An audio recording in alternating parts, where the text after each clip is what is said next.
Chers bien-aimés dans le Seigneur, que Dieu vous bénisse de partout où vous êtes. C'est l'apôtre bienvenu Wabu Ozum Onkenon Kaolisian Wosama. Vous savez, il y a des choses, il y a des questions, il y a des préoccupations dont c'est difficile de répondre par oui ou non.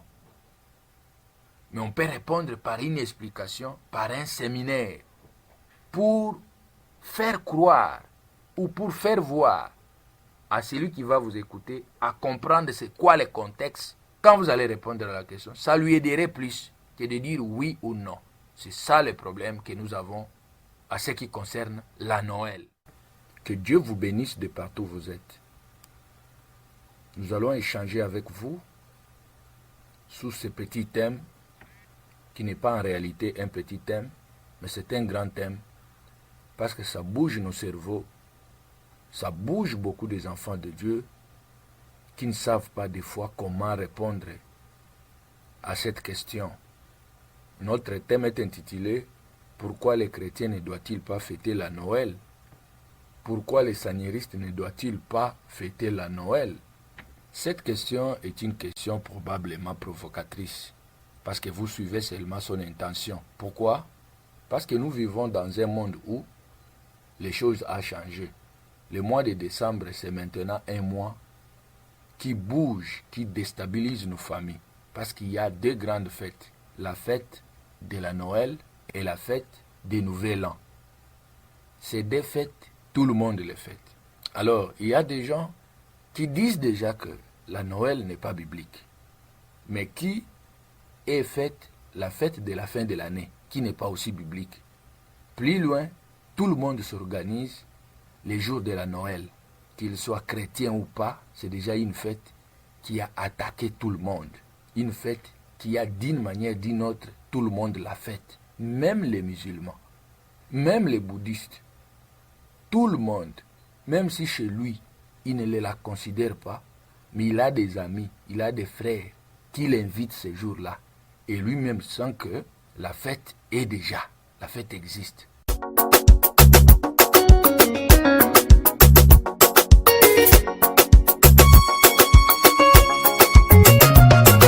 Mungu mwenye nguvu, unastahili Baba.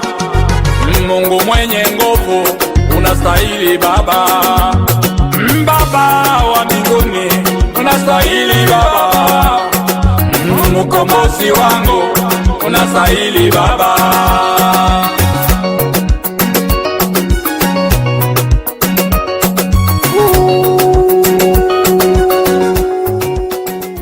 Essayons un peu de parler de l'origine de la Noël.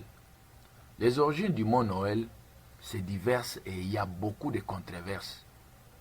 C'est un peu partout dans le monde. Et par exemple en Europe, le terme Noël est pris en couleurs différentes. Vous verrez qu'en France, on appelle ça Noël. En Italie, on appelle ça Natal. En Portugal, on appelle ça Natal. En Espagne, par exemple, on appelle ça Navidad. Donc le terme Noël n'est pas utilisé dans certains pays tels que Grande-Bretagne et l'Allemagne, qui selon eux, ils parlent de quoi? De messe du Christ, pour dire Christmas, qui désigne les jours qui remplaceraient la naissance de Jésus.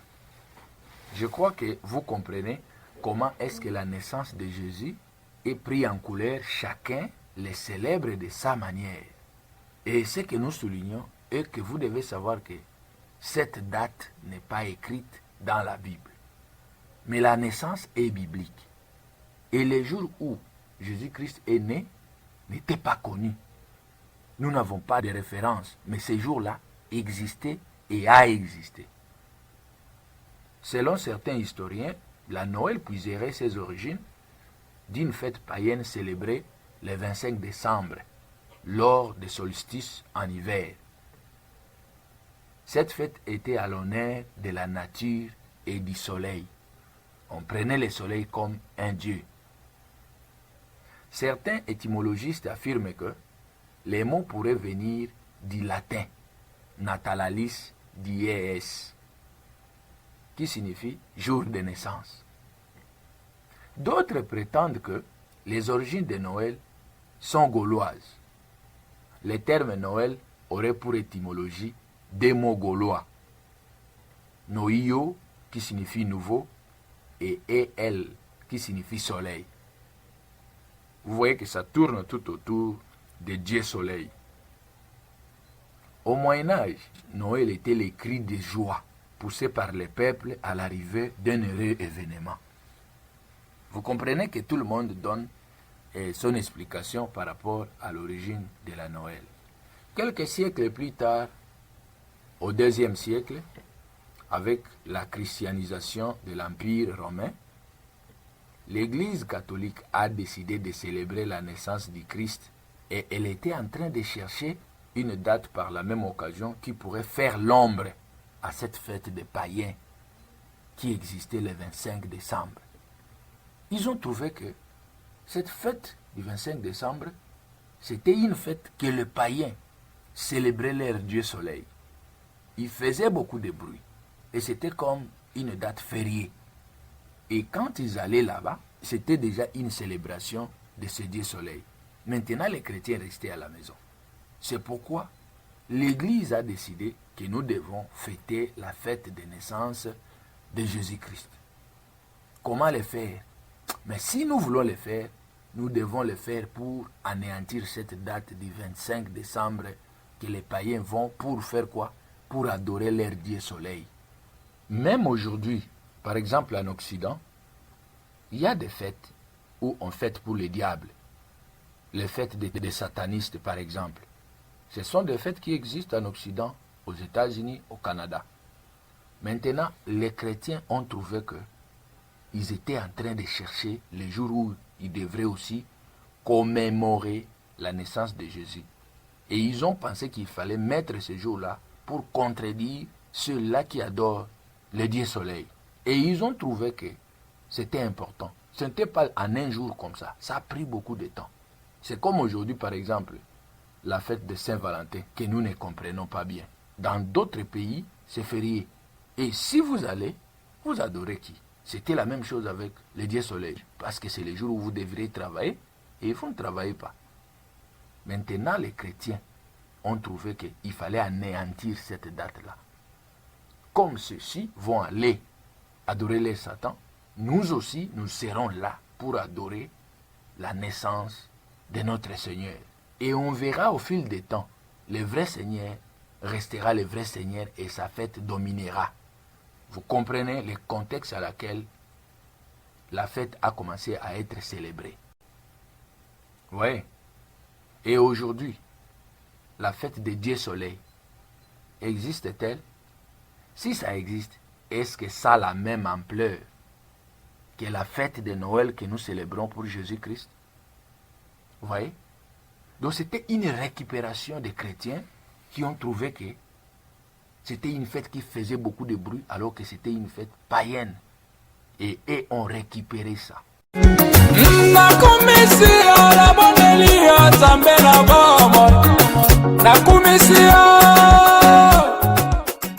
Alors pour ceux qui disent que les chrétiens ne doivent pas fêter la Noël, oui, ils ont leurs raisons à eux. Mais ils doivent savoir que les réveillons, les prières là du 31 décembre pour entrer à la Nouvelle An ne sont pas aussi bibliques. Mais là, c'est presque tout le monde qui le fait. Tout le monde qui s'agenouille, tout le monde qui pense à ça. Comment je vais passer à cette nouvelle année? Mais est-ce que c'est biblique? Nous allons entrer en profondeur pour analyser avec vous tout ça. Même si quelqu'un va dire, lui ne fête pas ça. Oui, peut-être il ne va pas la fêter avec cette intensité-là que nous avons. Mais quand même, il la fête. Cette période, partout, il y a des problèmes de circulation. C'est très compliqué, très difficile.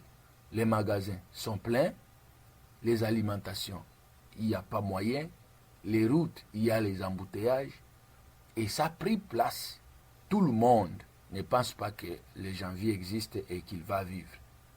Il dépense tout. Pourquoi? Parce que tout le monde le fait, lui aussi doit le faire.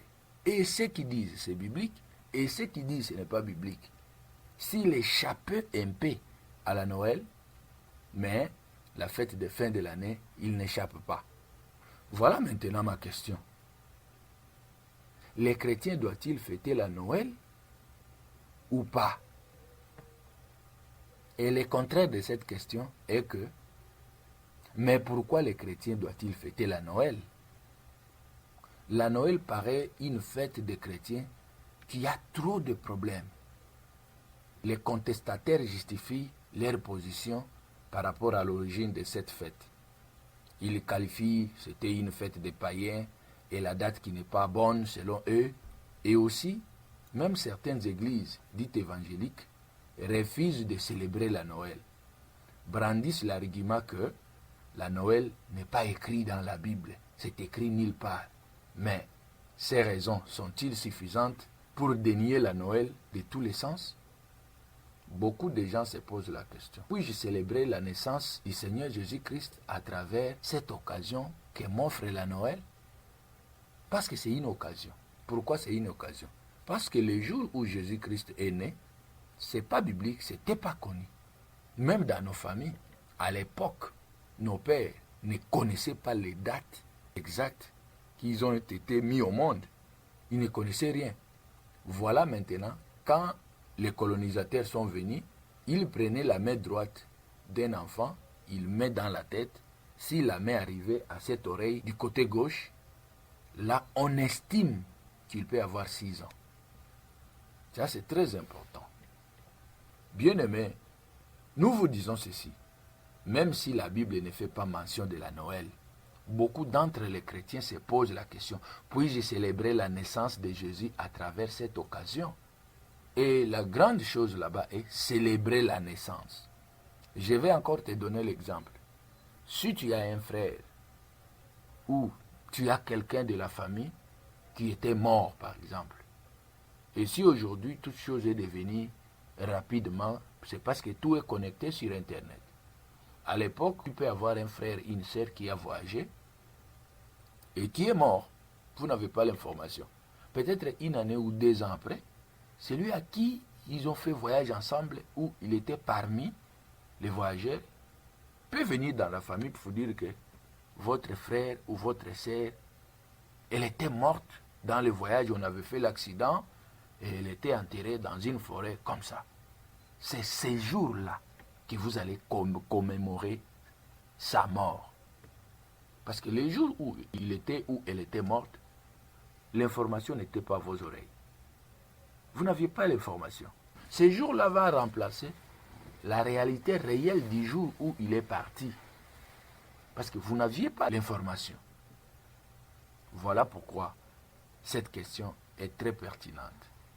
Bien-aimés, en dépit de toutes ces controverses, la Noël est une grande opportunité pour les chrétiens de célébrer la naissance du Christ parmi nous.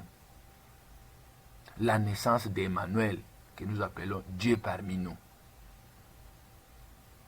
Si tu ne veux pas profiter, au moins que tu aies ta date, nous les chrétiens, nous avons aussi possibilité de confisquer d'autres dates que les gens adorent, leurs idoles. Nous les confisquons, nous donnons à Dieu, et c'est ces jours-là, quand ces gens-là vont là-bas faire les histoires. Nous aussi, nous restons à la maison, prier notre Dieu, adorer notre Dieu.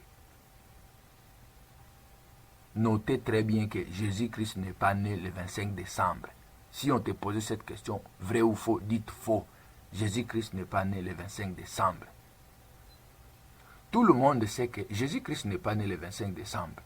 Y compris ceux qui célèbrent la naissance du Christ, les jours de la Noël, ils savent que Jésus-Christ n'est pas né le 25 décembre.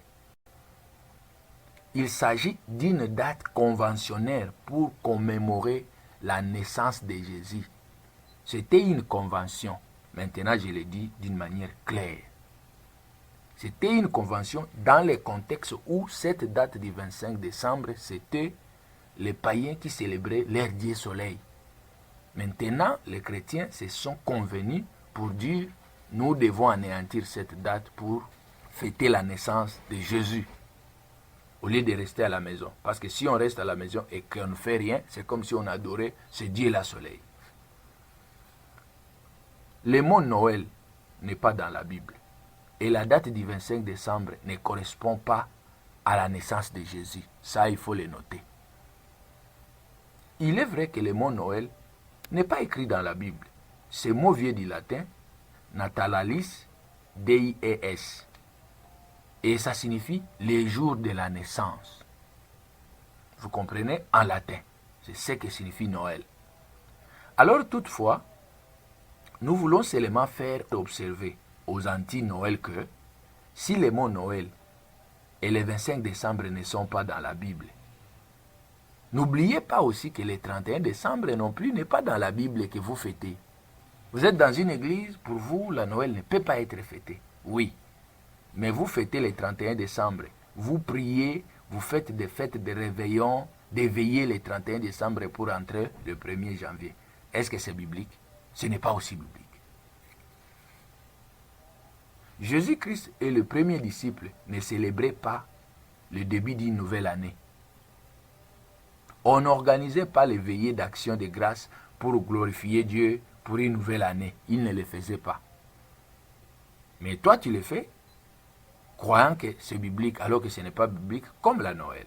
Mais la Noël, au moins, c'est une convention des chrétiens. Alors, de quel droit les anti-Noël adorent-ils Dieu le 31 décembre et interdisent-ils aux pro-Noël d'adorer le même Dieu le 25 décembre? De quel droit? Chers bien-aimés, Jésus et les premiers disciples n'avaient ni fêté la Noël, ni ordonné à sa célébration. Non, ça il faut noter. Jésus et ses disciples, non, n'avaient pas fêté la Noël, ni demandé aux gens de célébrer cette fête. Non. Maintenant, les anti-Noël refusent aux pro-Noël le droit de célébrer la naissance de Jésus-Christ, les jours de Noël, parce que, selon eux, la date et la fête ne sont pas reprises dans la Bible. C'est ce que les anti-Noël disent. Mais entre-temps, ils ne se gênent pas de célébrer d'autres dates qui ne sont pas reprises dans la Bible. Par exemple, les fêtes de mariage, les fêtes d'anniversaire de naissance, ça y est dans la Bible, Hébreu en avait fait, mais ça causait la mort d'un serviteur de Dieu. Oui. Les fêtes d'anniversaire de ministère, ce jour que notre église a commencé, est-ce que c'est repris où dans la Bible? C'est autorisé où dans la Bible? Les anniversaires des indépendances que nous fêtons, c'est autorisé où dans la Bible? Une chose est vraie que ce n'est pas forcément un péché parce qu'elle n'est pas écrite dans la Bible. Ce n'est pas un péché. Prenons l'exemple. Nous dansons dans nos cultes. Lorsque nous chantons, nous louons, nous adorons. Nulle part dans la Bible, Jésus et ses disciples dansaient pendant la louange et l'adoration. Il n'y en avait pas. Aujourd'hui, dans l'église chrétienne, nous avons des chorales organisées. Et ces chorales, il y a des places bien réservées dans l'église. Ce n'est pas biblique. Un autre exemple, nous lavons nos mains avant de manger. Alors que Jésus et les premiers disciples ne le faisaient pas. Ils ne lavaient pas les mains avant de manger.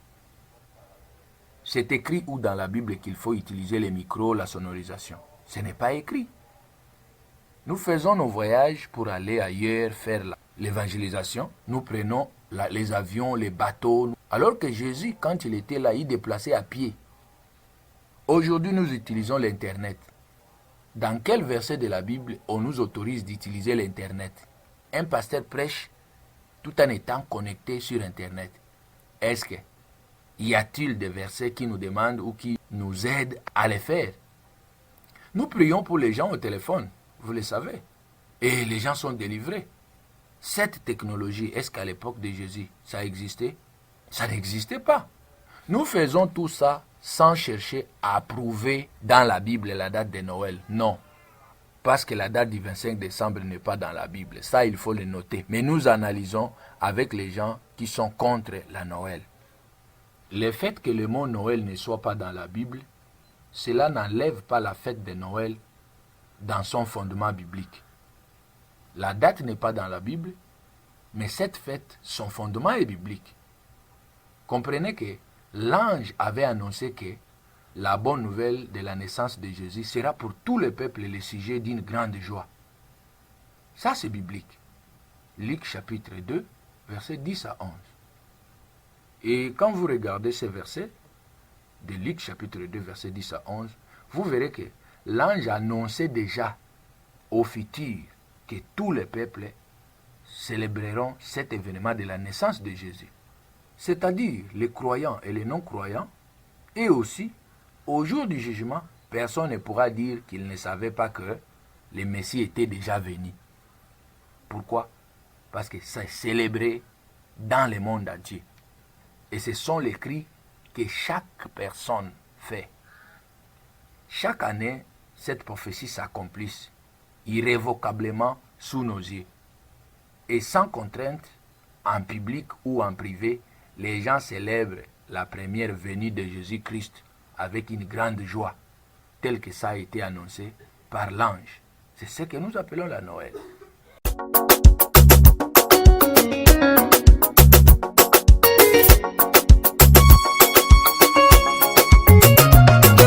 Mungu mwenye nguvu unastahili Baba, Mungu mwenye nguvu unastahili Baba, Baba wa mbinguni unastahili Baba, Mkombozi wangu unastahili Baba.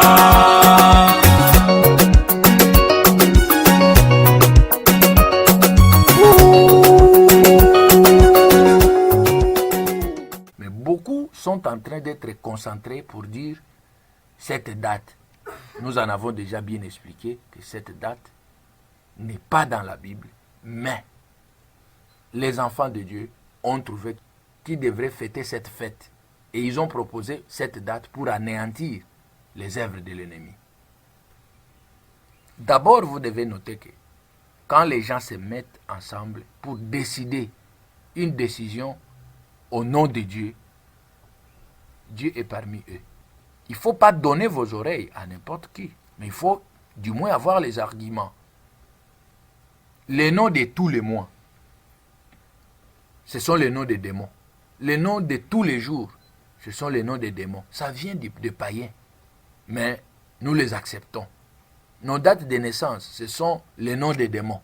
Nous les acceptons. Quand nous les acceptons, nous les anéantissons. Nous les prenons avec action de grâce pour dominer tout ce qui est derrière ça. Et ça rend gloire au Seigneur. Donc, fêter la Noël, c'est une reconnaissance à notre Dieu qui se fait chair, Dieu parmi nous, Jésus-Christ de Nazareth. Mais les mâles, eux, maintenant quoi? Il faut maintenant tirer attention. Cette histoire de Père Noël, cette histoire-là, si vous le mettez en tête quand on parle de Noël, vous voyez ce Père Noël-là, attention, là vous risquerez d'adorer une autre chose. Restez dans la lignée d'adorer Jésus-Christ qui était né le jour inconnu, qui n'est pas biblique, mais qui vous avez accepté de le faire le 25 décembre. Merci beaucoup. Il y a beaucoup d'autres exemples que nous pouvons donner, mais nous nous limitons ici pour quand même vous donner les bagages à comprendre pourquoi nous prions le 25 décembre, quand tout le monde prie. C'est comme quand nous allons à l'église, chacun sait à qui il adore. Et nous, nous adorons la naissance de Jésus-Christ. Et c'est parce que nous avons compris l'historique, les contextes de comment cette histoire a été introduite dans l'œuvre de Dieu ou dans la vie des enfants de Dieu ou dans l'église. Et pour preuve, ce qui était de Satan ne pouvait pas prendre l'ampleur.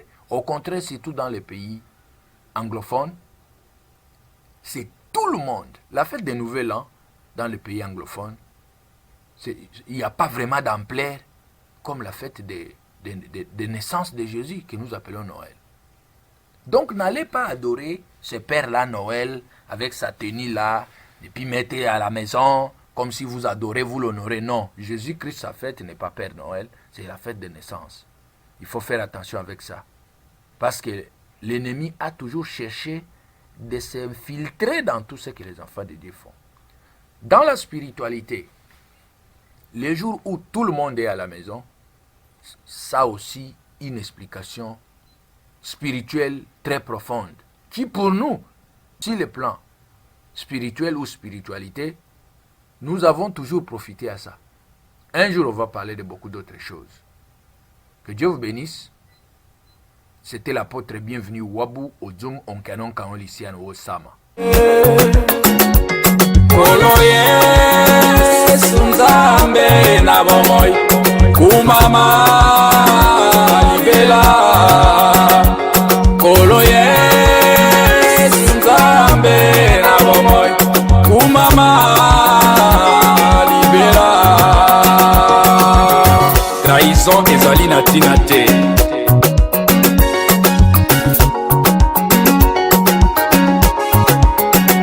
Eyoda tango ateki Yesu akanisaki maseki, tango amoni Yesu akufi Yuda aleluya. Yuda tango ateki Yesu akanisaki maseki, tango amoni Yesu akufi Yuda aleluya. Nakumisio na bondelia Nzambe na bomo, nakumisio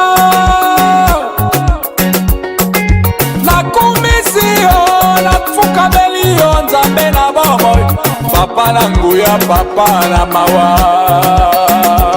Eshire, eshire, eshire atoma so monenzi amengege.